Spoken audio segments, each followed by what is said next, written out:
Hello, so ayan, good evening guys. So, continue natin yung lecture natin for differential calculus. So, for today, yung i-discuss naman natin is differential calculus 2. So, ano ba yung mga cover natin na topics dito? We have the maxima and minima, then yung time rate. So, yun yung last two applications natin for the derivatives. Okay, so without further ado, let's start. So, unahin muna natin yung graph of a function.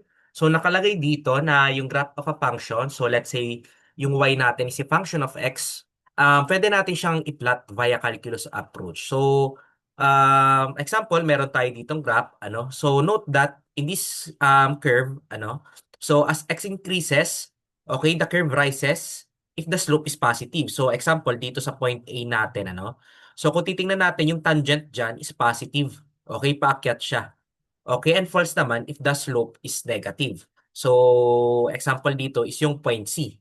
So, ano ba yung makuha natin dito? So, at maximum or minimum point, so kung titingnan natin dito sa graph, meron tayo ditong point B and point D. So, ito yung tinatawag natin na local maximum or minimum. Okay, so at this point, the tangent is horizontal or the slope is zero. Okay, so paano natin siya ma-explain ng maayos?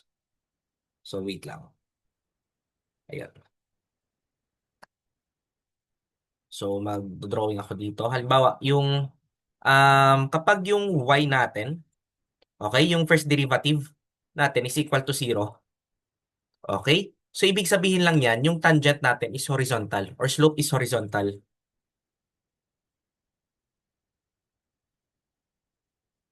So, ang makuha natin dyan, okay, it could be yung maximum or minimum. Okay? So, ayan, yung ginagamit kasi natin, yung first derivative, para malaman natin kung nasaan yung maximum or minimum. Then, ina-analyze din natin yung first derivative mismo. Kung malalaman natin siya kung pataas or pababa yung graph. So, let's say for example, if yung nakuha nating y prime, ano, is greater than zero. So, ibig sabihin lang naman yan, yung graph natin is pataas. So, example dito is yung point A. Okay? So, upward slope. And kapag naman yung y prime natin is less than zero, so makuha natin dyan is downward slope. So, another example dito is kung matatandaan ninyo sa theory of structures, yung double integration method, di ba? So, minention ko doon na halimbawa, kapag yung y prime natin, yung first derivative natin is greater than zero, so upward yung slope natin. Okay? So, pag ganito siya. Then, kapag less than zero, yung first derivative natin, it indicates yung slope kasi ng graph natin. So, pababa yung slope natin dyan. But, para makuha natin yung maximum or minimum, so ang ginagawa natin, yung y prime natin is sineset natin is equal to 0, then solve for the x.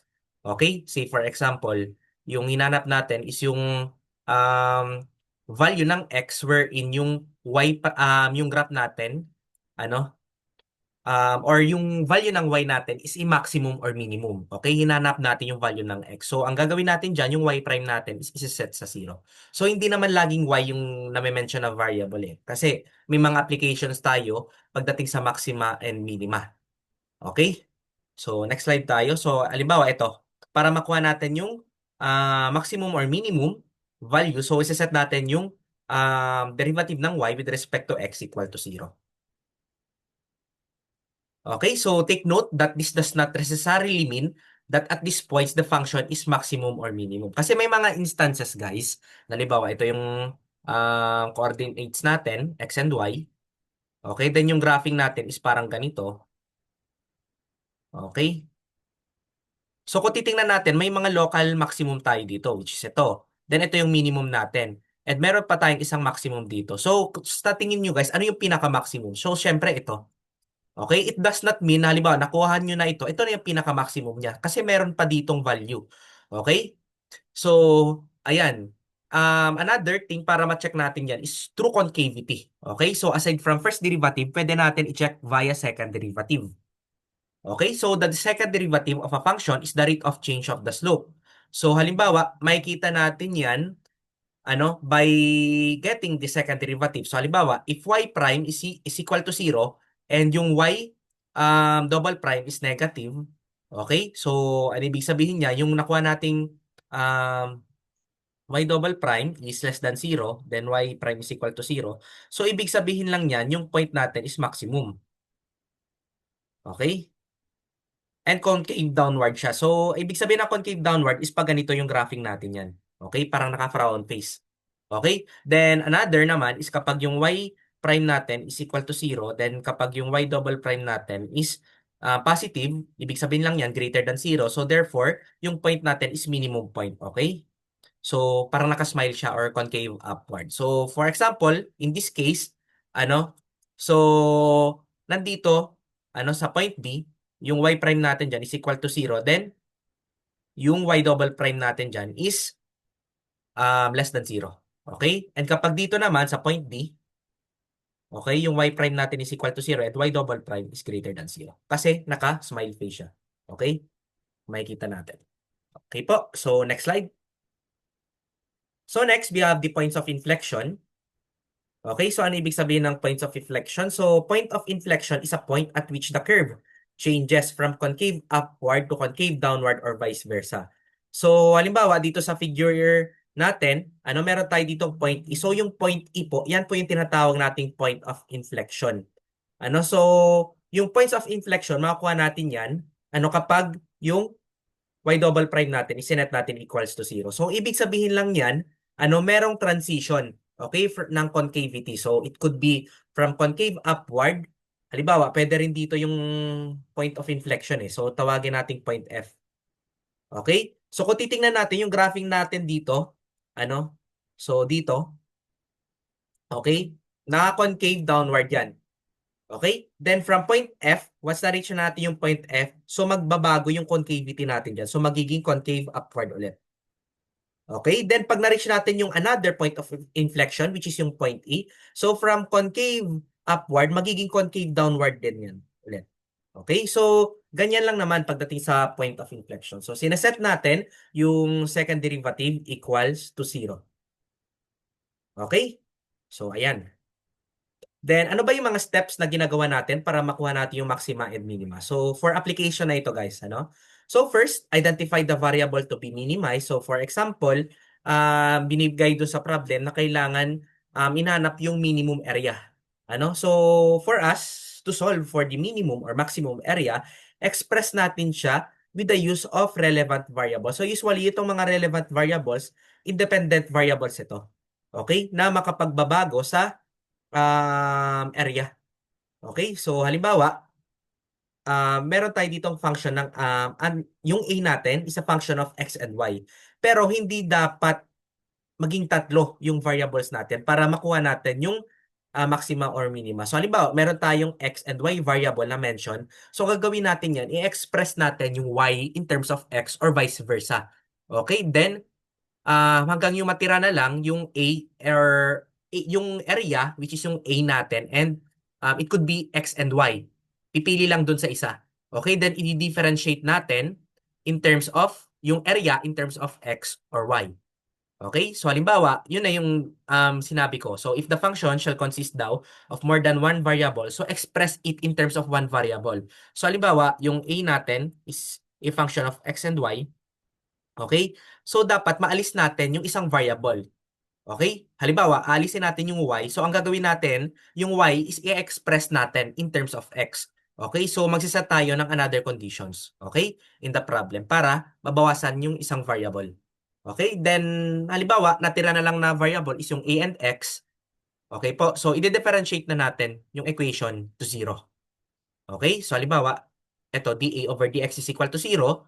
So, halimbawa, 0 is equal to f of x, then solve for the value ng x. Then, isa-substitute mo na yun. Okay? Para makuha yung area. So, balik tayo dun sa formula na a is equal to xy. Okay? Para makuha yung minimum area. Kasi yung makuha natin na value ng x dito, so it could be x mean. Depende kung hinahanap kung maximum or minimum. Okay? So, next. Okay, so ito, mga shortcut formulas na lang ito guys. So, nasa 27 formulas ito. all in all.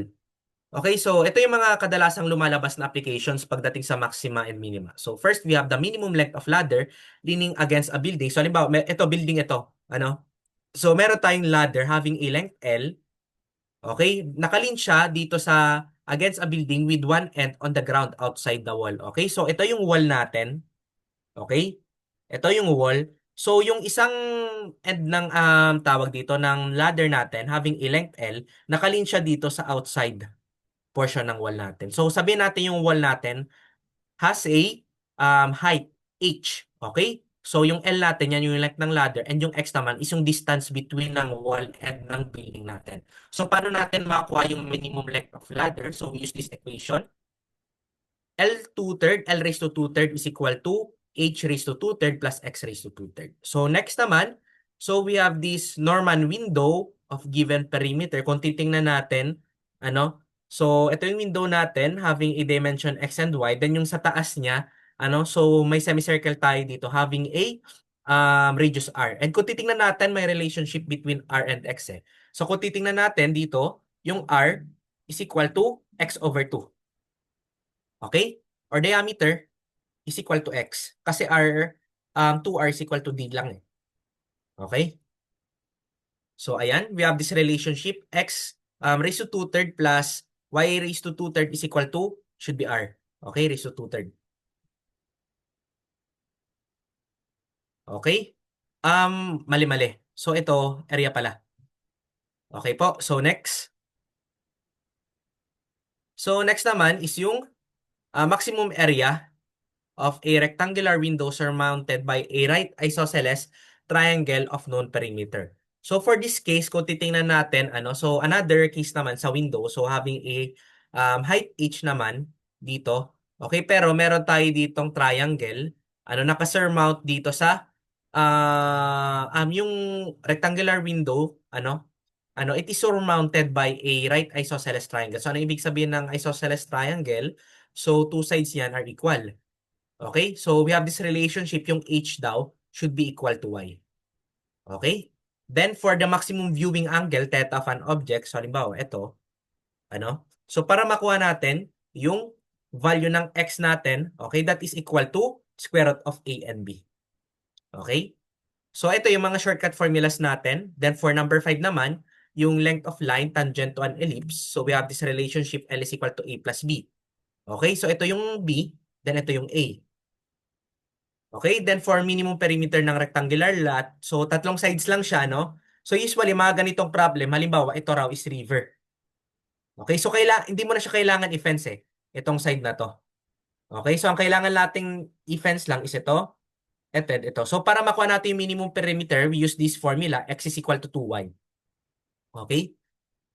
Then, next naman, so for minimum perimeter of a rectangular lot of known area for maximum area for a known perimeter. So, may fence na, dito or halimbawa, hindi naman fence. So, kinukuha natin dito is yung minimum perimeter ng rectangular lot and given daw yung area niya. So, para makuha natin yung minimum perimeter, use this relationship x is equal to y. So, ibig sabihin, it should be square. Okay? So, dapat, para makuha natin yung minimum perimeter, pero maximum pa rin yung area. Para ma-maximize natin yung area, okay? So, dapat yung polygon natin should be a square. Okay, next, maximum volume of a closed, okay? So, nakasara na cylindrical tank of a given surface area or a minimum surface area for a given volume. So, para makuha natin yan, it's either ang kinukuha is yung maximum volume ng closed cylinder or minimum surface area, okay, provided yung given volume. So, we use this relationship, set natin d is equal to h.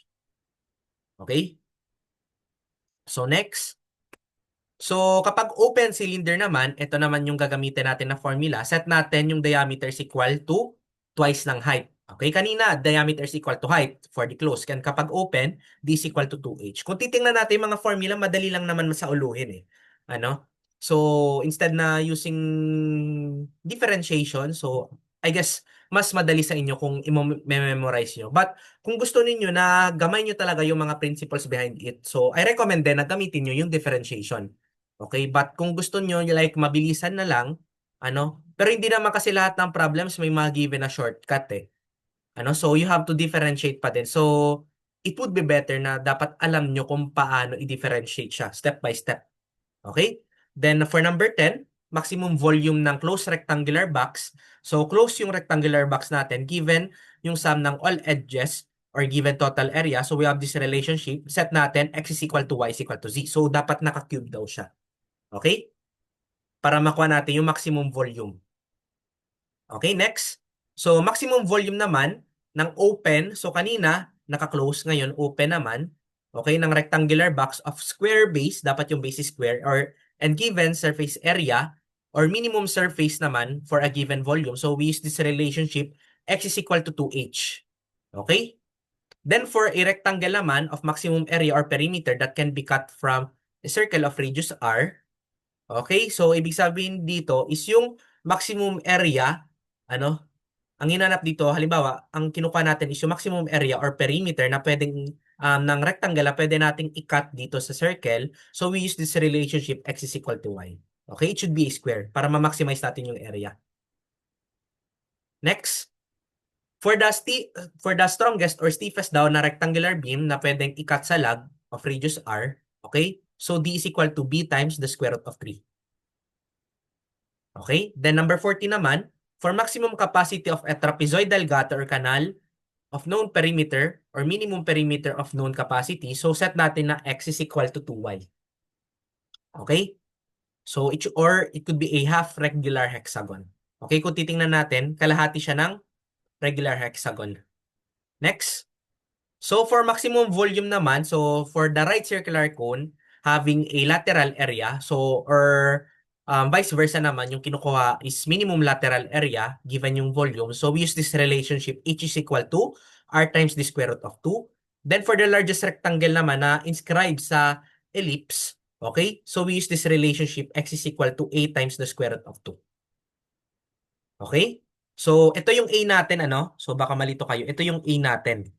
Okay, and ito yung naman yung x natin. Okay, and for the y naman, ito yung y. Okay, and ito naman yung b. Okay, so next, weight of heaviest cylinder that can be cut from a sphere of weight W or largest cylinder that can be cut from a sphere of volume V. Okay, so meron tayo ditong cylinder na ang kinukuha dito, halimbawa, yung heaviest cylinder na pwedeng i-cut dito sa sphere, or largest cylinder that can be cut from a sphere of volume. So it could be in terms of W or in terms of V. So we use this relationship for the weight ng cylinder that is equal to the weight ng sphere divided by the square root of 3, or for the volume ng cylinder naman that is equal to the volume ng sphere. So ito volume ng sphere divided by the square root of 3. Then next, for the strongest beam that can be cut from an elliptical section, okay, so we use this relationship, yung x natin. Okay, so parang ano to eh. Okay, so we have x. So ito yung shortest side ng triangle natin. That is equal to 2b, okay, over square root of 3. Okay, so yung b natin, actually hindi siya ito. Mali ito. Ito yung dapat yung b natin, ano? So, yan. So, kung titingnan natin, ito yung B natin. And sa ellipse, ano siya eh? Minor axis, di ba? So, kalahati ng minor axis. Kasi yung minor axis natin is ito. That is equal to 2B. Okay? And for the Y naman, para makuha natin yung other dimension, that is equal to 2 times the square root of 2A. Okay? Divided by the square root of 3. Okay? Ito kalahati ng major axis. Next. For the largest rectangle na pwedeng i-cut sa given triangle, so we use this relationship, x is equal to, so ito yung longest side ng rectangle natin. Then yung b naman, okay, so yan yung base natin. Okay, that is equal to b over 2. Then yung y naman is equal to the altitude h, okay, over 2. Then for the longest beam that can pass through a corridor, so halimbawa, itong L natin, yan yung length ng beam natin. Then ito yung corridor natin. Okay, so ito yung y, then ito yung x. So we have this relationship, L raised to 2/3 is equal to x raised to 2/3 plus y raised to 2/3. Then next, for us, para makuha yung smallest cone na naka-inscribe, okay, that is inscribing a sphere of radius r. Okay, makikita natin yung radius natin, yung sphere natin dito is inscribed inside the cone natin. So, ang halimbawa, kung kinuha natin yung smallest cone, so we have this relationship, sine theta, okay? That is equal to 1/3. Okay? Then yung largest cylinder that can be inscribed naman in a given cone. Okay, so nasa loob ng cone yung cylinder. And para makuha natin yung largest volume ng cylinder, so we use this relationship, yung y, that is the height ng cylinder natin. Okay, that is equal to h, where h is the height ng cone natin over 3. Okay, then for the next naman, so minimum cost ng closed cylindrical tank of known volume or maximum volume naman for a given cost. So parang baliktaran lang eh. It could be, ang hinanap, yung minimum cost given yung volume or hinanap naman is yung maximum volume given yung cost. Okay, so we use this relationship, height is equal to cost ng ends over cost ng sides times the base diameter. Okay, ito yung base diameter natin. Okay? So, ayan. Then, for the largest rectangle naman, that can be inscribed in a semicircle. So, we use this relationship, B is equal to twice ng height. The next naman, for minimum length of wire running from the top of one post to the stake on the ground and to the top of another post, so we use this relationship x over a. Okay, that is equal to d. Ito naman yung d natin, nasa ilalim ano, over a plus b. Okay? So, usually yung ginagamit natin dito na concept is through, tawag dito, tinatawag natin, tawag dito is Pythagorean theorem. Ano? So, halimbawa, para makuha natin yung minimum length ng wire, which is yung L1 plus L2. So, kailangan natin makuha yung X and value ng D. Okay, so halimbawa, once na nakuha na yung X and D, and given naman yung A and B usually. So, pwede na natin yung makuha yung L1 and L2 using Pythagorean theorem. Kasi yung L1 and L2, hypotenuse lang yan eh. Okay? Then, largest area of a triangle with a given perimeter. So, we use this relationship. So, yung largest area daw ng triangle, ano? So, it should be equilateral. So, ibig sabihin ng equilateral, all three sides are equal. Okay? A is equal to B is equal to C. Okay? Next. For the sector naman, with given area, but minimum perimeter yung hinahanap, so we use this relationship, R is equal to the square root ng A. Okay? Or yung theta naman is equal to 2 times the radians. Okay? Then, for number 28, maximum volume of cone with a given slant height. Okay? So, yung slant height natin is S. Okay? So, we use H is equal to S divided by square root of 3. Or yung theta naman natin, that is equal to inverse tangent ng square root of 2. Okay? Then, for the last one, so para makuha natin yung volume ng largest cone na inscribed dito sa hemisphere, so we use this relationship, volume ng cone is equal to 1/2 ng volume ng hemisphere. Okay, so let's try to solve some problems here. So problem 1, find the minimum amount of tin sheet that can be made into a closed cylinder having a volume of 108 cubic inches in square inches. So ang hinanap is yung minimum amount of tin sheet in square inches. Okay, so for us to solve that, so define muna natin yung equation. So kung matatandaan natin, yung volume ng cylinder natin, that is equal to pi times the radius squared times the height. Then meron siyang given na value, okay, yung equivalent value ng volume ng cylinder natin, that is equal to 108 cubic inches. And kung matatandaan natin, yung surface area, yung kinukuha kasi natin dito is yung minimum amount of tin sheet. Okay, so we have the surface area. So, dito ko na lang i-drawing sa taas. Okay? So, it is consisted of dalawang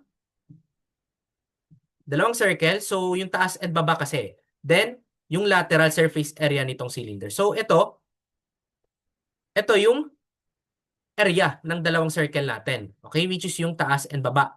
Then, ito naman is yung lateral surface area. Okay?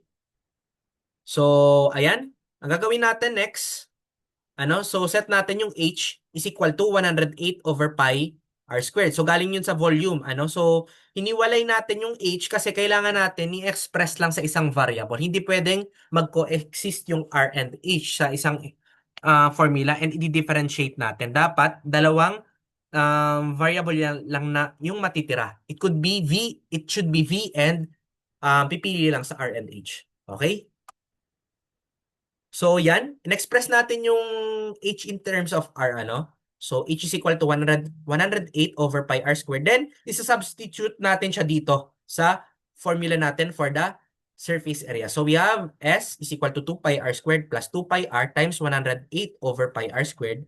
Then, simplify natin. We have 2 pi r squared plus 216 over r kasi magka-cancel out lang naman ito. Okay, then next, differentiate natin yung surface area. Then, set natin yan. That is equal to 0. Okay? So, once na dinifferentiate natin yan, so we use power rule. So, we have 4 pi r squared minus 216 over r squared. Then, set natin yan equal to 0. Okay? So, transpose natin yung 216 over r squared. Okay? So, para maging positive siya. Then, solve for r. Okay? So, we have r is equal to 2.58 inches. So, once na nakuha na natin yung r, babalik natin siya dito sa surface area formula. Okay? So, para makuha yan, kunin muna natin yung h. Okay? So, ang ginawa natin dito, wait lang. Saan na yun? Okay, so we have S is equal to 2 pi. Kahit hindi na natin kunin yung h, ano? So, pwedeng ito na lang. Ano? Para hindi na tayo mag-compute ng h. Okay? So, pwedeng ito na lang gamitin natin since isang variable na lang yung na-mention, which is r. So, diretso na lang natin dito, solving for S. So, we get 125.51 square inches. And that is the answer for problem 1. Okay? So, next, problem 2. Okay?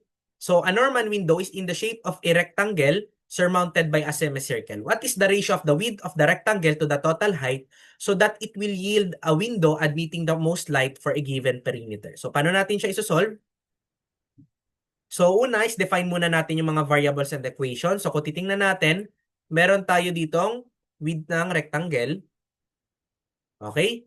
So, kung titingnan natin, ito yung x. Okay? Then, naka-surmount dito yung semicircle. Okay? So, kung titingnan natin, yung semicircle natin has a radius r. So, therefore, may relationship tayo na we have this x is equal to 2r or x natin is equal to the diameter. Okay? Then, y naman is the height of the rectangular part ng window natin. Okay? And r naman is the radius ng semicircle. R is equal to x over 2. So, ano yung hinahanap dito? Okay? So, ratio ng width ng rectangle to the total height. So, we have x over y. So, yan yung hinahanap. Ano?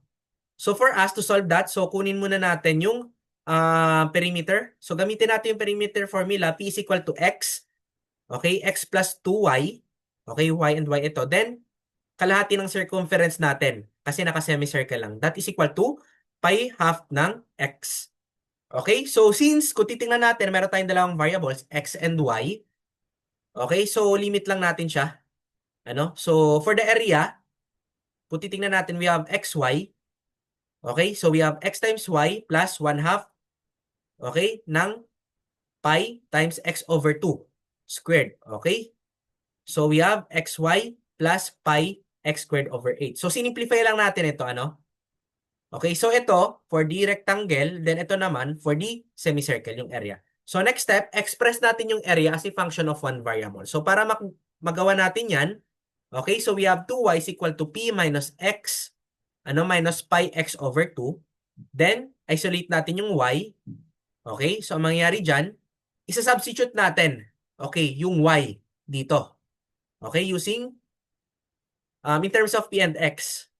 Okay po, so we have a is equal to x times the quantity of p half minus x half minus pi x over 4 plus pi x squared over 8. The next step, simplify pa natin further. So, ito na. May magiging kalalabasan. So, we have px over 2 minus x squared over 2 minus pi x squared over 8. So, next, differentiate natin yung area to find the maximum. So, ayun, sinimplify pa natin siya. Ano? I mean, dinifferentiate natin. So, for this part, for the first term, so matatanggal yung x. Then ito naman, negative 2x over 2. So, matitira is negative x. Then ito naman, negative 2 pi x over 8. So, matitira is pi x over 4. Okay? So, makikita natin dyan, nilipat natin yung mga negative terms sa left side na equation natin. Okay? Then, for x plus pi, x is equal to 2 times the perimeter. Then, ayan, isolate natin yung x. So, ayan, in-express natin yung x in terms of p na. Okay? So we have x is equal to 2p over 4 plus pi. The next step, okay, continuation natin. So matatandaan natin, yung h natin, okay, so i-redraw ko ulit yung figures. Ito yung y, ito yung x, then ito, yung radius natin that is equal to r. So yung r natin that is equal to x over 2. So yung h natin, yung total height niya, that is equal to r plus y or x over 2 plus y. Right? So matatandaan natin, yung y natin in terms of p is ito, p over 2 minus x over 2 minus pi x over 4 plus x over 2. Okay. And yung h natin is equal to p over 2 minus pi x over 4. So kung sinimplify natin ito, so magka-cancel out ito. Okay? Then next, kung matatandaan natin, yung p natin is expressed in terms of x, di ba? So from the previous slide, so ibabalik natin yan. Ano? So ilipat natin yung 2 dito. Okay? So we have h is equal to p is equal to 4x plus pi x over 2. Okay? Nesasalpak natin siya dito, ano? So, magiging 4x plus pi x over 2 times 2, that is equal to 4 minus pi x over 4. Okay? So, kung isi-simplify natin siya, makaka-cancel out ito. So, we have h is equal to 4x over 4. So, matitira natin is x. Okay? So, therefore, the ratio of width to total height, kung matatandaan natin, okay, hindi pala siya x over y, ano? So, we have x over h. So, correction lang. Ano? So, x over h, hindi x over y. So, x over h dapat. Okay, so we have ratio ng width to total height that is equal to x over h. Since yung h natin is equal to x, so yung makuha natin is 1. So that is the answer for problem 2. Okay? Next, for the problem 3, a right circular cylinder is inscribed in a right circular cone of radius 6 meters. Find the radius of the cylinder if its volume is maximum. So paano natin siya isusolve? Again, identify ulit natin yung mga variables and constant. So meron tayo ditong right circular cone and nasa loob niyan is yung cylinder natin. Okay? So radius ng cone daw is 6 meters. Okay, height ng cone is equal to, okay, walang binigay. Then yung radius ng cylinder, set natin as, label natin as small r. Okay, then yung height ng cylinder, small h. Okay? Then next, ang hinanap dito is yung radius ng cylinder eh. And ima-maximize niya yung volume. Okay? Dapat maximize yung volume ng cylinder natin. So, gagamitin natin, we use similar triangles and define volume function. So, ano ba yung magiging similar triangle dito? So, ito yung i-analyze natin na triangle, ano? So, ito yung first triangle, then ito yung larger triangle. Okay? So, nakikita naman ninyo, ano? So, yung small triangle natin, that is equal to h minus h for the height. Okay, ito yan. H minus h, then yung denominator natin is r. Okay, then for the larger triangle naman, that is equal to h. Ito yan. Okay, over yung larger base niya, which is yung r. Okay, capital R. Okay, so simplify natin, h minus h is equal to hr over capital R. Then isolate natin yung h. Okay, so we have h minus hr over capital R. Then, ayan, sinimplify natin. Then, kung matatandaan natin, yung volume natin for the cylinder, that is equal to pi r squared times the height. Okay. So, pwede natin i-substitute yung h natin gamit dito. Okay. So, we have pi r squared times the quantity of h, capital H, times the quantity of 1 minus r over capital R. Okay. Kung matatandaan, given yung capital R, ano? So, we have V is equal to pi h. So, tinanggal natin, nilabas natin yung h, ano? Then, pinasok ulit natin yung r dito. Okay? Dinistribute natin siya. So, we have r squared minus r cubed over r. The next step, optimize natin yung volume using differentiation. So, i-differentiate natin yung volume natin dito. Okay? So, ito na yung magiging differentiation niya. So, r squared, 2r. Then, ito naman, r cubed, magiging 3r squared over r. Then, as is lang itong pi h natin. Okay? Then set natin yung volume is equal to 0. Okay? So, mangyayari, ito, pag nilipat natin dito, okay, since 0 ito, so mawawala na yung pi h natin. Then, matitira na lang is 2r, then minus 3r squared over r is equal to 0. So, nilipat lang natin dito sa left side na equation. Then, ipag-equate natin yan. Okay? So, makancel out ito, matitira na lang is r. Okay, so we have 3R over capital R is equal to 2. Then kung matatandaan ninyo, meron tayong value ng capital R, that is equal to 6 meters. Okay, ang hinanap is yung small r, pwede na natin makuha. Okay? So we have small r or the radius ng cylinder that is equal to 4 meters. Okay? Then for problem 4, find the area. So pwede naman gamitin natin doon is yung mga formulas na given. Ano? So ito, find the area of the largest rectangle that can be inscribed in a right triangle with legs of length 3 cm and 4 cm if two sides of the rectangle lie along the leg. So paano natin siya isosolve? So first identify the variables. So halimbawa, meron tayo ditong legs of length 3 cm. Yan yung base ng triangle natin, ano? So we have 3. Then for the height ng triangle naman is 4 cm. Okay, then may naka-inscribe siya na triangle. Ano? So kung makikita ninyo, yan yung darker ano na polygon dito. So yung x naman, denote natin yung width ng rectangle as x. Okay? And yung height naman ng rectangle is y. So gagawin natin, gagawa tayo ng Cartesian coordinates dito. Okay? Then ipa-plot natin yung mga points at endpoints ng mga triangle natin. So ito, gawin natin siyang Cartesian point. So we have 0 and 4. Okay, yung x and y coordinate dito, yung isang vertex ng triangle natin. Then yung isa naman, have a coordinates of 3 and 0. Okay, yung x and y niya. So next step, ang gagawin natin dito, okay, kukunin natin yung equation ng hypotenuse, which is ito. Okay? Then express natin yung area nito, okay, as a function of a variable. So, paano natin siya gagawin? So, para makuha natin yung equation of hypotenuse, using these coordinates, itong dalawa, okay?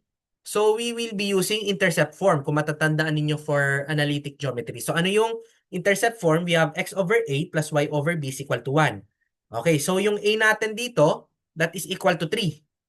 Okay, ito. Ito yung a natin, then yung b naman natin is 4. Okay? So, tagalin natin. Ito yung a, ito yung b. Okay? Then, simplify natin, y over 4 is equal to 1 minus x over 3. Isolate natin yung y. So, yung y natin, express na siya in terms of x. Okay? So, yan yung pinaka-equation natin. The next, yung starting equation natin, the next natin is area. Okay? Simplify natin further. Then, area natin for the rectangle is equal to x times y. So, we have the value ng y in terms of x. Okay? Sinubstitute lang natin. Then, distribute.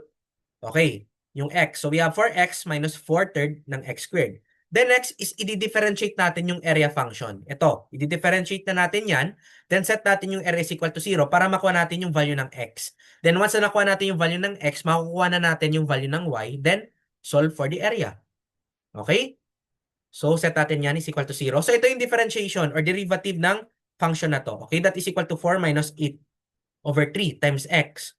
Okay, so I assume na alam na ninyo kung paano mag-differentiate. Ano? So madali lang naman yung differentiation. So just watch na lang yung previous lecture natin for differential calculus 1. Then set natin yung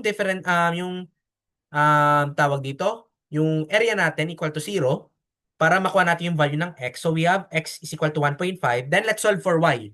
Okay, so yung value ng y natin that is equal to 4 minus 4/3 times x. Okay? So y is equal to 2. So next step, meron na tayong x and y, pwede na natin makuha yung area. So we have area is equal to 3 centimeter squared. Okay? So may shortcut naman tayo dyan. Kung matatandaan ninyo yung mga shortcut formulas na binigay natin. Ano? So largest rectangle that can be cut from a given triangle. Number 19, ano? So we have x is equal to b over 2. Then yung y naman is h over 2. So we have given value ng b natin is 3. Ano? So, makuha natin yung value ng x agad equal to 1.5. Then for the y, equal to 2. Then x and y, x times y is equal to the area. So, madalian lang, mabilisan lang. So, we have a is equal to 3 square centimeter. The next, problem 5. So, a corner lot, triangular in shape. So, meron na tayong keyword corner lot. Ano? And triangular yung shape ng corner lot natin. Has perpendicular sides measuring 90 meter and 120 meter respectively. It is required to construct the largest rectangular building with sides parallel to the longest side. Okay, what is the largest area of the building in square meter? So, paano natin siya ito-drawing? So, ganito ano? Okay, so halimbawa, ito yung 120. Okay, ito yung largest side. or longest side ng triangle natin. Then ito naman yung shortest side. So we have 90. Okay, ito yung triangle natin. Then may naka-inscribe siya na rectangle kasi ito yung magiging area ng rectangular building natin. Okay? And yung sides natin should be parallel dun sa longest side. So since ito yung longest side natin, 120, so parallel dyan yung side niya, which is ito. Okay? So, parang same lang yung case natin dyan for problem 4, dito sa problem 5. So, since same lang yung case, so gamitin na lang natin yung shortcut. Okay? X is equal to b over 2. Then, y is equal to h over 2. Okay? Then, recta lang na substitution. Okay? X is equal to 90 over 2 is equal to 45 meters. Then, for the y naman, that is equal to 120 over 2. That is equal to 60 meters. Then, since ang kinukuha yung largest area, multiply lang natin itong dalawa variable, x and y. So we have a is equal to xy, 45 times 60, we get 2,700 square meter. Okay? So next for problem 6. So meron tayo ditong wall having a height of 10 feet and yung distance niya daw from the house is 8 feet. Okay, then meron tayo ditong nilatag na ladder wherein yung other end will reach the house, okay, and the other end rest on the ground outside the wall. Okay, find the length of the shortest ladder that will reach the house. Okay, so illustrate natin yung figure. So meron tayong bahay, ito yung wall, okay, then meron tayong ladder dyan, okay, then meron tayong height ng wall that is equal to 10 feet, okay, labeled siya as h, then yung distance naman ng wall to house, so that is equal to 8 feet. So denoted siya as x variable. Then yung theta naman is yung angle that the ladder makes with the ground. So that is equal to theta. Okay? Then yung L1 naman is yung distance from the ground to the top of the wall. Okay. So ito yung L. Yan yung tawag dito, pinaka-length, okay, ng ladder natin. Yung L1 daw is yung distance from the ground to the wall. Then yung L2 naman, so naglagay tayo ng mga additional variables, yung L1 and L2. So pinaghiwalay natin yan, parang dinivide natin to two segments yung ladder. So first yung L1, which is yung distance from the ground to the top of the wall, and yung second segment naman is yung distance from the top of the wall to the house. Okay? So formulate natin yung equation. So kung matatandaan natin, we use SOHCAHTOA. So meron tayo dito makikitang right triangle. So use sin theta is equal to 10 over L1. So each natin is equal to 10. Okay, then L1, okay? So katoa, opposite over hypotenuse. Okay, so ma-express natin yung L1 in terms of theta. Okay, so we have 10 over sin theta, so nilipat lang natin. So 1 over sin theta is equal to cosecant theta. Okay, right? Then next naman, in terms of L2 naman, so we have cosine theta. Okay, that is equal to 8 over L2. Okay, so i-analyze naman natin is itong part na to. Okay? So we have theta rin ito. Okay, so naman, adjacent niya is itong x, then yung hypotenuse is L2. Okay, so we have L2 is equal to 8 over cosine theta, and we all know that 1 over cosine theta is equal to secant theta. Okay, the next step niyan is ipag-add natin yung L1 and L2 para makuha natin yung L. Okay, that is equal to 10 cosecant theta plus 8 secant theta. Okay, then next, differentiate natin yung length function, So yung length function natin naka in terms of theta. Okay, so we will be using trigonometric functions here. Okay, so ayan, dl over d theta, So yung derivative ng L with respect to the theta, so derivative ng cosecant theta is equal to negative cosecant theta cotangent theta. And yung derivative naman ng secant theta is secant theta tangent theta. Okay, then set natin yung ito, yung length function natin, yung derivative na to is equal to 0. Okay? Then, ipag-equate natin itong dalawang terms. So, we have 8 secant theta tangent theta is equal to 10 cosecant theta and cotangent theta. Then, isimplify pa natin further. Okay? So, we all know secant theta is equal to 1 over cosine theta. So, may magka-cancel out dito, So, sinimplify natin ito. So, makuha natin dyan, 8 sin theta over cosine squared theta is equal to 10 cosine theta over sine squared theta. Okay? And kung makikita natin dyan, 8 sine cube theta, so krinos multiply natin yan, is equal to 10 cosine cube theta. Okay? Then we have tangent cube theta. So nilipat natin yung cosine theta cube, dito sa left side ng equation. Then yung 8, nilipat natin dito sa right side. So we have 10 over 8 is equal to 1.25. Then, cube root natin para maalis natin yung exponent dito. Okay, sa left side ng dito sa trigonometric function natin. Okay, that is equal to 1.077. Then, inverse tangent, okay, we get d theta is equal to 47.12 degrees. Pero hindi pa yan yung hinanap natin, ano? Yung hinanap natin is yung length. Okay, so we will use this formula. So, meron na tayong theta, so gamitin na lang natin yung formula na to. Okay? So, ayan. So, we have L1 and L2. Okay, so nakuha na natin yung L1 and L2. Then, ipag-add natin. So, we get 25.41 feet. Okay? But ayun guys, since may mga shortcut tayo, so as we use the shortcut solution, so kung maalala ninyo, ano, ito yung pinaka-shortcut formula natin. So since given naman yung h that is equal to 10, ano, then yung x naman is 8. So pwede na natin makuha agad yung L. Substitute lang, we get L is equal to 25.4. So ganun lang kabilis, ano? So next, problem 7. So meron tayo ditong sides ng trapezoid having okay, yung length daw niya, ano, ng sides ng trapezoid are each 8 centimeters. Okay, how long is the fourth side when the area of trapezoid has the greatest value? Okay, so min-maximize natin yung area ng trapezoid dito. So first, define the trapezoid. So yung top base natin is 8 centimeters. Okay, so yung slanted side, 8 centimeters din. Okay, so magkakapara yung side niya. Except dito sa fourth side natin. So kung titingnan natin, same lang yung haba natin dito. So, label natin siya as B rin. Pero may additional tayo which is X. Okay?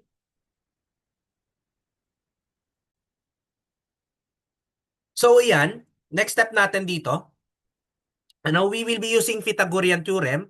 So, mag-assign tayo ng height H or altitude H ng trapezoid. So, meron tayong given na 8 na S dito. Ano? So, we have H is equal to S squared. Square root of S squared minus X squared. Okay? So, we have H is equal to square root of 64 minus X squared. Then next naman yan is i-formulate natin yung area and differentiate to find the maximum. Okay? So yung H, in-express natin siya in terms of X. And kung matatandaan natin, yung formula for the area ng trapezoid, that is equal to 1/2 ng base 1 plus base 2 times the H. Okay? So meron tayong value ng base 1, that is equal to 8, di ba? Plus, yung base 2 natin is equal to 8 plus 2x over 2. Then yung H natin, in-express na natin in terms of X eh. Okay? So, multiplied by the square root of 64 minus x squared. Then, di-differentiate natin itong formula na to. Okay? So, simplify muna natin. We have 8 plus x times the square root of 64 minus x squared. So, makikita natin dyan. Ito na yung differentiation niya. Okay? So, product rule ito, ano? So, unahin mo muna natin yung 8 plus x, derivative niya is 1. Okay? Then, copy lang natin itong square root of 64 minus x squared. Then, yung second term naman yung i-differentiate natin, which is yung 64 minus x squared. Yung derivative niya is 1/2, 1 over 2 times the square root of 64 minus x squared times the derivative ng inner function natin, negative x squared is negative 2x. Okay, then copy lang itong 8 plus x. Okay? Then simplify natin. Yan yung makukuha natin. Then set natin yung derivative ng area is equal to 0. So ipag-equate natin itong dalawang terms na to. Okay, then solve for x. So, sinimplify natin. Nilipat natin siya dito sa left side. So, mawawala yung square root, ano? Ayan. Then, 2x squared plus 8x minus 64. So, quadratic formula yung makuha natin dito. Let's solve for x. We get 8x plus 8. X minus 4 is equal to 0. So, therefore, yung value ng x natin is equal to, ano, dalawa yung makuha natin dyan. Ano? X is equal to negative 8 and x is equal to 4. Siyempre, yung pipiliin natin is yung positive. Kasi, hindi naman pwede maging negative yung dimensions, ano? So, we have x is equal to 4 cm. Okay, pero, ayun, hindi pa hinanap, ang hinanap natin is yung length ng fourth side mismo. Para makuha natin yan, b is equal to, so tawagin natin yung overall length nito is equal to capital B. Okay? So, yung b natin is equal to 8 plus 2x. So, we have b is equal to 8 plus 2 times 4. We get 16 cm. And yan yung answer natin for problem 7. Next, problem 8. So, meron tayo dito dalawang cities, A and B. Ano? Then, yung, ano niya, tawag dito, yung layo niya daw from the river, okay, north of a river, are 8 kilometers and 12 kilometers respectively. So, sabi raw dito, yung city B daw is located 15 kilometer east of A. Okay, so nasa kanan ng city A yung city B. And a pumping station daw is to be constructed along the river to supply water for the two cities. So nagsusupply daw yung pumping station ng tubig dun sa dalawang syudad na yon. Then when should the station be located so that the amount of pipe is a minimum? So may pipeline connecting the two cities galing dun sa pumping station na yun.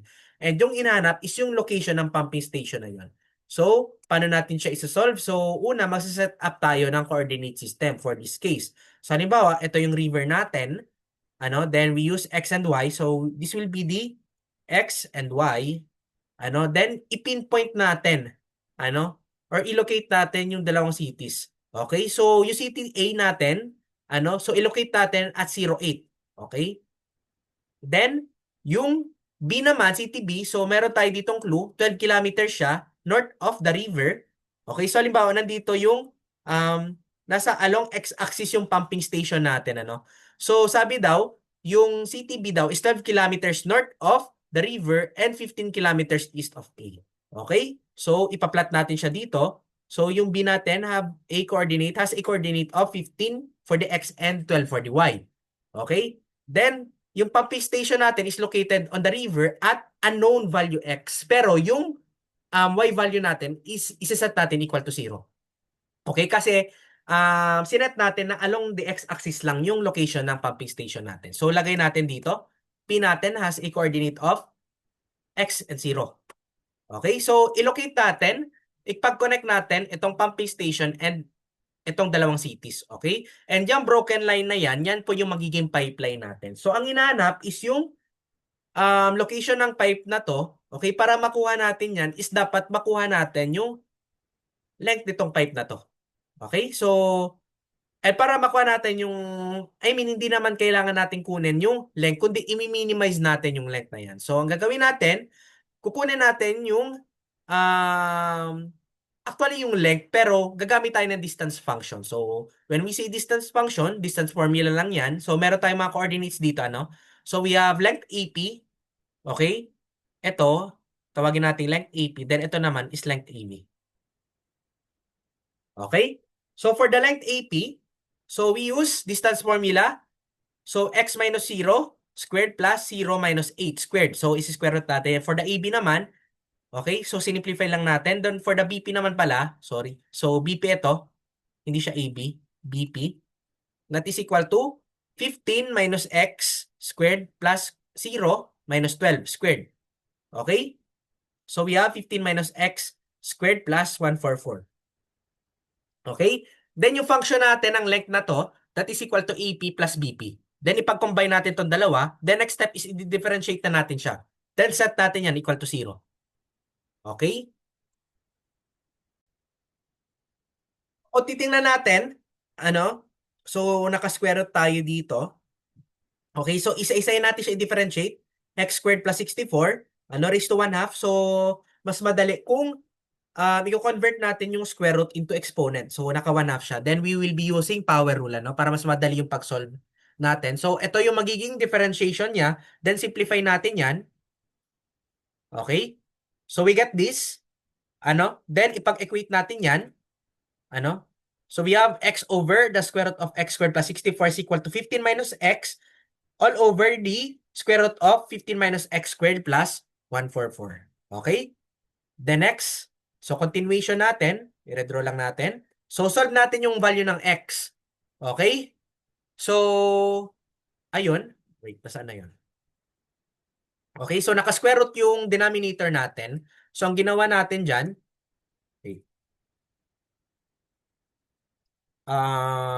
ayun, tinanggal natin So, cross multiply lang natin or multiply lang natin siya by squared. Okay, ini-square natin both sides ng equation para matanggal yung square root sa ilalim. Then, ayun, cross multiply natin para mawala yung denominator. Then, distribute. Okay, or simplify. Okay. So, next step. So, makikita natin, magka-cancel out ito. Dalawang term na to. So, yung matitira dito is 144x squared is equal to 64 times the quantity of 15 minus x squared. Then, solve for the x. Okay? So, we get x is equal to 6. Okay? So, therefore, yung pumping station, ang hinanap kasi is yung location, hindi naman yung haba eh. So therefore, the pumping station should be located 6 kilometers east of A. Okay? So therefore, ito 6 kilometers. Okay? So therefore, yung x natin is equal to 6. Okay? Next, problem 9. Suppose that X years after founding in 1975, so a certain employee association daw had a membership of a function 100 times the quantity of 2x cubed minus 45x squared plus 264x. At what time between 1975 and 1989 was the membership smallest? Okay, so solution, meron tayong ditong given na function. So ang gagawin na lang natin dyan is i-differentiate natin siya. Then set natin is equal to 0 para makuha natin yung local maximum and minimum. Okay, in terms of x. So, ayan. So, sinimplify lang natin ito. Okay? Wait lang. Okay, hindi. Naka-differentiate na pala. Okay? Ito. So, we have, okay? Then, solve for x, we have 4 and 11. Okay. So, ayan. Evaluate natin yung function at key point. So, at x is equal to 0. So, yan yung starting point natin. Ano? So, therefore, yung makukuha natin dyan, 0. Okay? Then next, kapag sinet natin yung x is equal to 4, so magsa-start tayo x is equal to 1, 1976, 1977, 1978, and 1979. So, at fourth year niyan is 1979. So, F, set natin x is equal to 4, yung makuha natin value ng F is 46,400, ano? But check natin yung another, tawag dito, value ng x, which is yung 1986. So, at x is equal to 11 yan. So, we have, set natin, x is equal to 11 dito. So, yung makuha nating value is 12,100. Then, pipili tayo kung ano yung mas mataas. Okay? So, therefore, yung nakuha natin dyan is 46,400. Okay?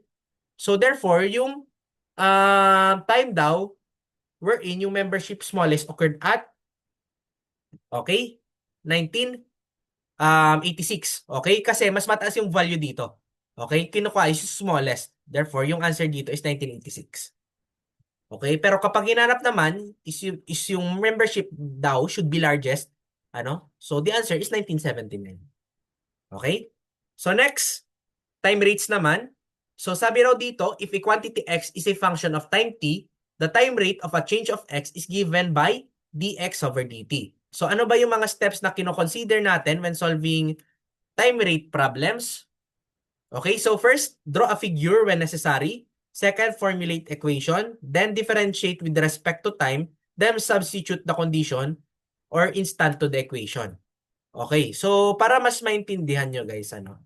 So, bigay tayo ng example. So, ang concept kasi ng time rate, ano? So, ina-explain lang niya kung paano nagbabago or paano nag-change yung certain quantity or certain variable ano in terms of time. So, magiging independent variable dito is yung time mismo and nagva-vary yung variable with respect to time or yung quantity itself.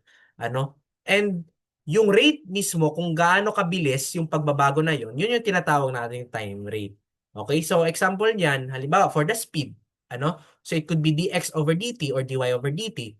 Ano? Or for the volume naman, kung gaano kabilis tumaas yung volume or magbawas yung volume, so we have dv over dt. Okay, so, halimbawa, ano? So, halimbawa, meron tayo ditong circle, ano? Then, let's say, yung dr over dt natin, ano, or yung radius daw niya, okay? So, yung radius daw niya is lumalaki. Okay? Having a rate of, let's say, 2 centimeter per second. So, dr over dt daw is 2 centimeter per second. Okay. So, ang inanap daw, so let's say, ano yung magiging, tawag dito? Ano daw yung magiging rate ng pagtaas ng area, okay, with respect to time kapag yung radius daw is 5 centimeter. Okay, so dA over dt is equal to, um, let's say siguro, ano, after 5 seconds, ganun. Ano? So we have t is equal to 5. Okay? So, ganyan. Then, gaano magiging kabilis? Ano na yung magiging, tawag dito? Magiging rate ng pagtaas ng area niya. Okay, so yan yung mga example ng time rates natin. Okay, and para mas maintindihan nyo, so let's try to solve some problems here. Okay, so let's start with problem 10. So si Peter and Brandon daw, nakasakay siya sa hot air balloon. Then yung friend nila na si Joshua ay nasa labas ng hot air balloon, And yung distance nila, horizontally from between the hot air balloon and Joshua is equal to 20 meters. Okay, so si Joshua daw 20 meters away from the balloon. Okay? When it started to fly vertically, so meron tayo ditong vertical rate. Okay? Yung dy over dt natin, that is equal to 1.7 meters per second. So ang hinanap dito is how fast is the balloon receding. Okay? So dapat alam niyo kung paano i-visualize and tawag dito, i-comprehend yung mga terms na ginagamit. So, gaano ba kabilis yung balon? Yung balon na lumalayo kay Joshua 10 seconds after departure. Yung rate ng paglayo ng balloon kay Joshua. Okay? So, first, para makuha natin yan, i-draw muna natin yung figure. So, ito si Joshua, nasa labas, and nasa loob ng nakasakay sa hot air balloon, si Peter and Brandon. Okay? So, let x is the horizontal distance from Joshua to the launch point, 20 meters. Okay? Then yung vertical height ng balloon, okay? That is equal to y. Okay? Then, solve natin yung distance, hypotenuse between Joshua and the balloon. Set natin na z. Okay? Then, meron tayo dito ang dy over dt. So, given yung vertical rate ng pagtaas ng balloon, that is equal to 1.7 meters per second. Then, ang hinanap dito is kung gaano kabilis yung paglayo. So, that is equal to dz over dt. Okay? So, yan yung hinanap. Pero may given tayo ditong time. Elapsed time natin is 10 seconds after departure. So, para makuha natin yan, so makikita natin, meron tayong relationship dito. Since meron right triangle, so we will be using Pythagorean theorem. So, we have z is equal to x squared plus y squared. Then, substitute lang natin yung x, that is equal to 20. So, therefore, we have z squared is equal to 400 plus y squared. Then, next, okay? Differentiate natin lahat ng mga variables dito in terms sa time. Okay, baka malito kayo na baka gawin ninyo itong maxima and minima, no? So, parang i-express ninyo and matitira na lang isang variable. Hindi yun mangyayari dito sa time rates, ano? So, dapat hindi muna substitution yung mangyayari dito. So, dapat, hindi mo agad isa-substitute yung mga values na given. Ano? So, magpo-formulate muna tayo ng equation and magdi-differentiate with respect to time. Okay, so we have 2z times dz over dt is equal to 2 equals to 0 plus 2y times d derivative ng y with respect to t. Okay? So, ang mangyari dito, meron tayong given ng dy, Then yung z and y is di natin alam. So, paano natin yan makukuha? So, we have z times dz over dt is equal to y times dy over dt. So, paano natin makukuha yung z and y? Okay? So, at t is equal to 10, meron tayong given na elapsed time eh. Diba? So, we have y is equal to 1.7 times 10. Kung matatandaan ninyo, So, di ba? Kung matatandaan ninyo from physics, so we have distance is equal to velocity times time. Right? So, para makuha natin yung y, that is equal to the velocity times time. Right? So, makuha natin yung y is equal to 17. Then, yung x naman is constant, 20 meters. Hindi naman yung magbabago kasi pataas lang naman yung movement ng hot air balloon. So, pwede na natin makuha yung z using Pythagorean theorem. Okay, we get 26.25 meters. Then, nakuha na natin yung z and y. Meron na tayong dy over dt, 1.7. So, makuha na natin yung dz over dt. Okay? So, the final answer is 1.10 meters per second. So, ganun lang, So, next. Okay? Problem 11. So, a boy 1.78 meter tall is walking away from a street light at a rate of 1.2 meters per second. So, the light bulb of the street light is 4 meters above the level ground. What is the rate at which the shadow is lengthening? And another question is, what is the rate at which the tip of the shadow is moving? So, first, gawin natin, draw the figure muna. So, ito yung street light natin. Then, ito yung tao. Naglalakad siya palayo doon sa street light natin. Then ito yung ground. So, ito yung shadow ng tao. Okay? So, ayan, i-relate natin using this broken line. Okay? Yung tip ng shadow and yung tip ng street light natin. So, para makakabuo tayo ng right triangle, So, may clue na tayo dito since may right triangle, Pythagorean theorem ulit. Okay? So, assign tayo ng mga variables. So, let h be the height of the street light that is equal to 4 meters. Okay, yung h naman, small h is the height of the body. That is equal to 1.78 given naman, ano? So yung x naman is yung distance ng boy from the street light. Okay? So yan yung x natin. Ano? So, ano pa ba? So let s naman is yung length ng boy shadow. Okay. So dx over dt, so yan yung rate at which the boy is walking. Okay, so set natin yung dx over dt, that is equal to 1.2 meters per second. Okay? Then yung ds over dt naman, yan yung rate natin na gaano tawag dito, yung rate at which the shadow is lengthening. Kasi over time, habang papapalayo tayo dyan, so anong nangyayari is humahaba yung length ng shadow natin. At kapag papalapit naman, mas lumiliit yung shadow natin yan. Okay?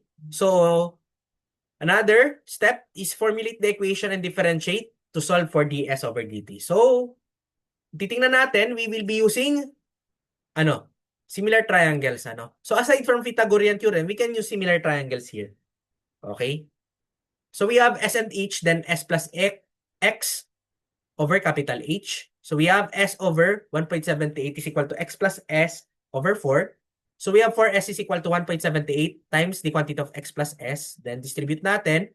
Then ayan. So we have 2.22 times S is equal to 1.78 times X. So hindi pala tayo magagamit ng Pythagorean theorem dito. So makikita natin, we will be using similar triangles, or ratio and proportion. So ayan, differentiate natin with respect to time. Ito dalawang variables na to. So, meron tayong dx over dt, 1.2. Okay, so, masasolve natin agad yung ds over dt, yung rate at which the shadow is lengthening. Okay, that is equal to 0.962 meters per second. So, next naman is yung rate at which the tip of the shadow is moving. So, ang hinanap dyan, So, we have dy over dt is equal to dx over dt plus ds over dt. Yung hinanap dyan is yung dy over dt. Okay?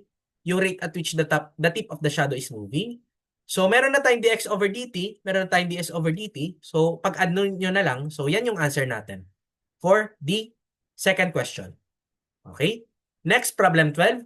So, water is flowing into a conical cistern at a rate of, so, hindi na mention dito. Okay? So, wait lang Check ko lang dito sa, natin.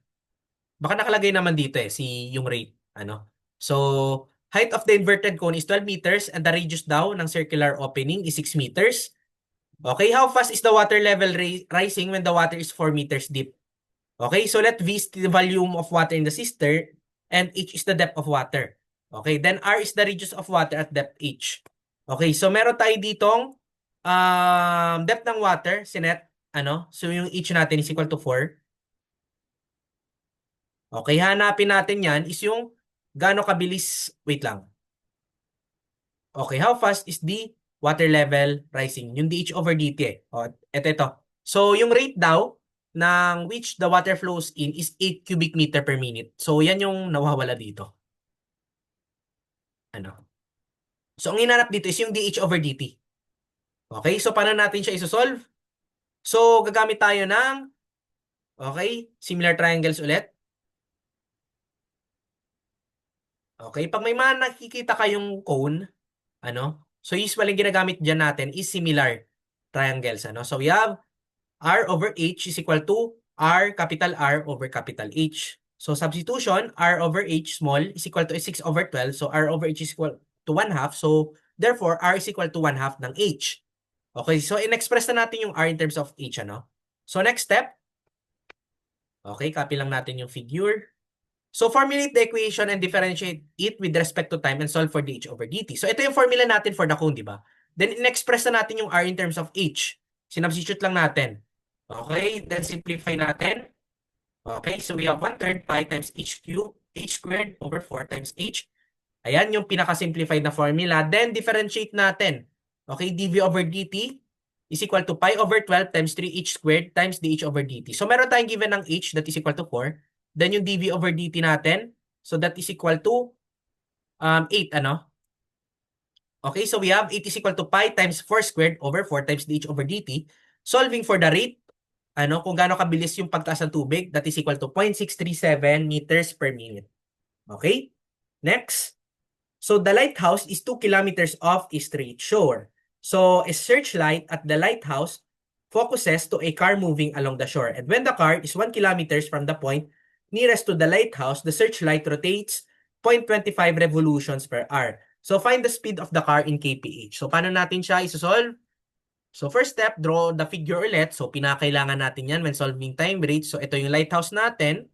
Then ito yung kotse nasa, let's say nasa baba, So yung let's say kung ganyan yung tawag dito, pakaka-visualize niyo sa problem. So pwede naman nasa kanan, as long as there should be a distance between the lighthouse and the car. So, ayan, nag-assign tayo ng variable. So, since pababa, so assign tayo ng value y, which is the constant distance from the lighthouse to the shore, which is equal to 2 kilometers. Okay?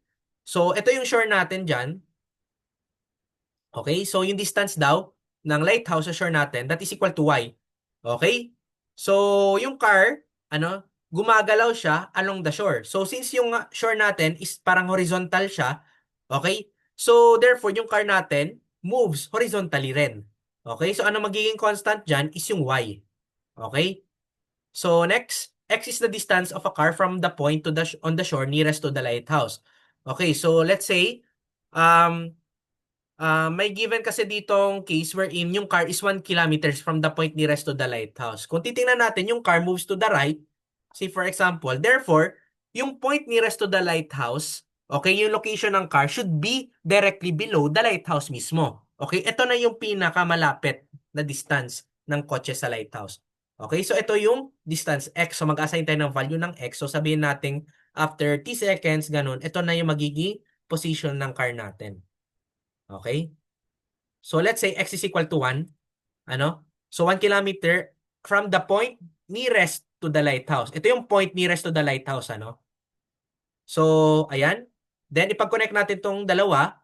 Okay? Itong point na to, then itong lighthouse natin.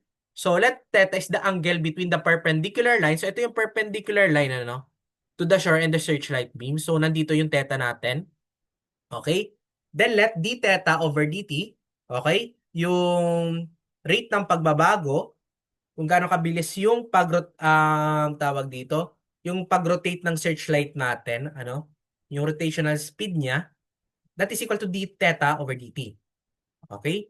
So, pero hindi yan yung hinanap. Yung hinanap dito is yung dx over dt. Kasi given yung d theta over dt. Since naka-revolution per hour siya, convert natin siya into radians per hour. So, for every revolution, okay, 1 rev is equal to 2 pi rad, So, convert natin 0.25 times 2 pi, that is equal to 0.5 pi. Okay? So, ang hinanap dito is yung dx over dt. Okay, para makuha natin yan, okay, so anong gagawin natin? So, may na-mention na theta. Okay, so we will be using SOHCAHTOA. So, right triangle ito. So, ayun, redraw lang natin. So, formulate the equation. So, ang involved lang naman is x and y and theta. Meron tayong given na y, 2 kilometers, So, tangent theta, TOA, sa SOHCAHTOA, opposite over adjacent.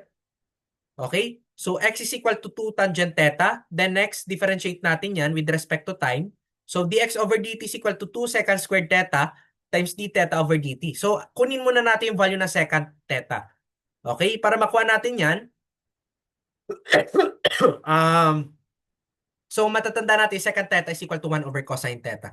So, for SOHCAHTOA, yung cosine natin is equal to adjacent over hypotenuse. So, ito yung adjacent natin. Then, ito yung hypotenuse. So, kailangan natin kunin yung value ng z. So, z is equal to square root of 1 squared plus 2 squared is equal to square root of 5. Okay? Then, secant squared theta is equal to, okay, adjacent over hypotenuse. So, baliktarin lang natin yan. Hypotenuse over adjacent. So, yung h natin, that is equal to square root of 5. Then, yung adjacent natin is equal to 2. Okay? Then, in-square natin kasi naka-secant squared tayo dito. Okay? So, then, isa-substitute natin yan dito. Okay? So, 1.25 yung secant squared theta natin. So, substitute lang. Nakuha na natin yung d theta over dt, sa previous slide. Okay? So, yung d theta over dt natin, that is equal to 0.25 times 2 pi. That is equal to 0.5 pi rad per hour. Okay? So, solve for dx over dt, we get 3.93 kph. Okay? So next, problem 13. The base of an isosceles is 8 feet long. If the altitude daw is 6 feet long and is increasing 3 inches per minute, at what rate are the base angles changing in rad per minute? Okay, so how are we going to solve this problem? So first, draw the figure. So as I said, isosceles triangle, two sides are equal. Okay, so yung base daw, that is equal to 8 feet long. Okay, then yung altitude natin, that is equal to h. Okay, so given siya, that is equal to 6. Then yung dH over dt natin, so nag-increase siya 3 inches per minute, So, ayan. So, then meron tayo ditong base angles. So, lagay natin dito.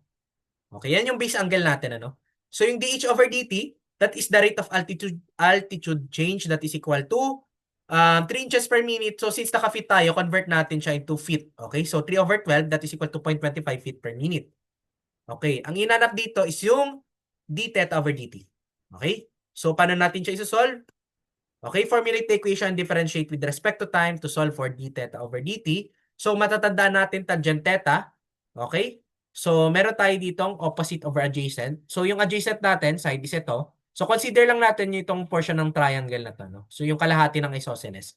So, ito, right triangle ito. So, itong part na to, yung adjacent, that is equal to kalahati ng B. So, that is equal to 4. Right? So, yung h natin, okay? So, tangent theta is equal to opposite over adjacent, that is equal to h over 4. Then, h natin is equal to 4 tangent theta. Then next, differentiate natin with respect to time, dh dt is equal to 4 secant squared theta times d theta over dt. Then, para makuha natin yung secant squared theta, so balik tayo dito sa SOHCAHTOA. So, kunin natin yung z. Ito. Okay, that is equal to 4 squared plus 6 squared. Then, square root natin yung summation niya. So, we get square root of 52. So, once na nakuha na natin yung square root of 52, gagamitin natin siya for secant squared theta. That is equal to, secant squared theta is equal to hypotenuse over adjacent squared. Right? Yung hypotenuse natin is square root of 52, then yung adjacent natin is 4. Okay? So, we have square root of 52 over 4. So, we have 3.25 for the secant squared theta. Then, isasalpak natin siya, itong 3.25 dito. Okay? So, hinanap natin yung d theta over dt, So, meron naman tayong dh over dt. That is equal to 0.25 feet per minute. So, makuha na natin yung d theta over dt. That is equal to 0.0192 radians per minute. Next, problem 14. So, two railroad tracks are perpendicular to each other. So, at 12 p.m. daw, merong train at each track approaching the crossing at 50 kph. Okay? So, same yung, yung speed nila, So, ayan. Yung isa daw is 100 km and the other is 150 km from the crossing. So, how fast in kph is the distance between the two trains changing at 4 p.m.? So, nag-start daw yung 12 p.m. sa analysis, then 4 p.m. after. So, between 12 and 4, so ilang oras ba yan? 12 to 1, 1 to 2, 2 to 3, 3 to 4. So, t is equal to 4, So, meron tayong time elapsed or elapsed time that is equal to 4 hours. So, paano natin siya isosolve? So, first, i-draw natin yung figure. Okay? So, may keyword tayo dito, perpendicular yung tracks natin. Okay? Then first, identify natin yung location ng trains at 12 p.m. Okay, so ito yung train 1 natin. Okay, then yung second natin is train 2. Okay, so let x be the distance of train 1 from crossing. So since nasa horizontal line nasa horizontal track siya. So ito yung maging x natin. Then yung y naman is yung distance ng train 2 from crossing. So since nasa vertical track, so therefore y ang gagamitin natin na variable. Then yung z is the distance between two trains. Okay, so ito yung magiging z natin. Okay, yung distance ng sa pagitan ng dalawang tren. Then next, we have dx over dt kasi meron tayong given na speed dito ng kada tren, So that is equal to 50 kph. Then for the dy over dt naman, so wait lang. dy over dt then is negative 50 kph. So bakit negative? Kasi approaching siya dito sa crossing natin, So since approaching sa crossing, so palapit, so magbabawas yung distance, ng kada tren sa crossing. So we will be using negative rates dito. Okay? So bumabawas kasi yung distance nila sa crossing over time. Right? Then yung time elapsed is 4 hours. So ang gagamitin natin dito, Pythagorean theorem, formulate the equation and differentiate with respect to time. So okay, Pythagorean theorem. So yan, differentiate natin yung mga variables with respect to time. 2z times dz over dt is equal to 2x times dx over dt plus 2y times dy over dt So meron tayong value ng dx over dt, dy over dt, ano? Then di natin alam yung value ng x, y, and z. Okay, so para makuha natin yan, meron tayo ditong time elapse. So we will be using the formula from the physics. So we have d is equal to v times t. Okay, so assume natin na yung speed natin for the train is constant lagi. Ano? So we have, ito, inalis natin yung constant to ano. So ayan, after t is equal to 4, x is equal to 100. Ano? So ito, 100 to eh, yung distance. Since papalapit, magbabawas tayo ng 50. So since negative, di ba? 50 times elapsed time is 4. So ilan na yung magiging distance niya? Negative 100 kilometers. So from here, so at 4 p.m., sabihin natin nandito na yung location ng train natin. Okay, so nandito na yung train 1. Okay? Then for the train 2 naman, so initially 150 kilometers siya. So ito daw 150. Okay, then after 4 hours, so ito yung magiging distance niya, 50 na. Negative 50 kilometers. Okay, so nandito na siya. Okay, so nandito na yung T2 natin. Okay, so ito yung magiging X, ito yung magiging Y na, then ito na yung magiging Z natin. So yung dx over dt, dy over dt, di naman yung magbabago eh, kasi constant lang yan. So yung dz over dt, yan yung isosolve. So meron na tayong value ng x, meron na tayong value ng y. Then let's solve for z, kasi kulang pa. Okay? So meron x and y, so solve for z, we get 111.8. So kompleto na. Kulang na lang is yung hinahanap sa problem, which is yung how fast, ano, is the distance between the two trains changing, which is yung dz over dt. So solving for dz over dt, we get 67.08 kilometers per hour. So yan yung answer natin for problem 14. Then for the last problem, the surface area of the sphere increases uniformly at the rate of 26 square centimeter per second. Find the rate at which the radius is increasing after 2 seconds. So paano natin siya i-solve? So pag mga ganitong problem, kahit hindi na natin siya i-draw, kahit visualization, mas madali na lang. So meron tayong mga given dito, mga keywords. So meron tayong surface area ng sphere. Okay? So kung matatandaan natin, okay, yung tawag dito, yung surface area ng sphere natin, that is equal to 4 pi r squared. Okay, so r is equal to radius ng sphere. So yung rate ng pagbabago ng sphere natin, okay, ng surface area ng sphere rather, that is equal to 26 square centimeter. Okay, yan yung rate. Pero after 2 seconds, nagbago yan, So ang hinanap dito, ang rate at which the radius is increasing. So at t is equal to 2 seconds, so therefore yung s natin, multiply natin ng 2, so magiging 52 centimeter squared. Okay? So naging twice na yung size ng surface area ng sphere. Okay? So yung formula natin for the surface area is equal to 4 pi r squared. So differentiate natin to, I mean kunin pala muna natin yung radius. So we have 52 is equal to 4 pi r squared. Solve for the radius 2.034. Then ito, okay, balik tayo dito. Okay, differentiate natin siya with respect to time. So we have S is equal to 4 pi r squared. So we have ds over dt is equal to 8 pi r times dr over dt. So meron tayong given, ito. Itong r nakuha na natin eh. Okay? At 2 seconds. At 2 seconds, ito yung radius niya, 2.034. Then yung dr over dt, yan yung hinahanap.